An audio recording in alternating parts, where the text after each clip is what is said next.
Hello everyone. Here is a tutorial on how to make a cool outlined text in DaVinci Resolve.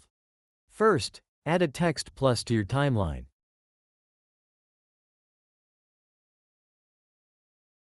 Next, click your font and click Inspector. Choose what you want to say and what font you want to use.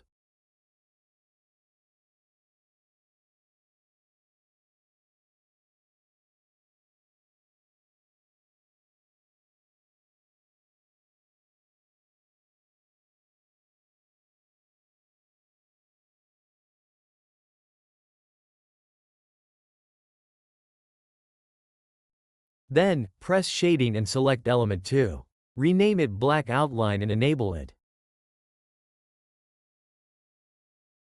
Then, change the thickness to 0.075 and change the color to black.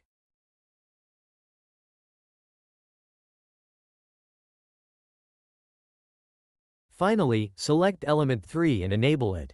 Scroll down to Position and change the Y offset to -0.063. Now you have a cool outlined text in DaVinci Resolve. Thank you for watching this video.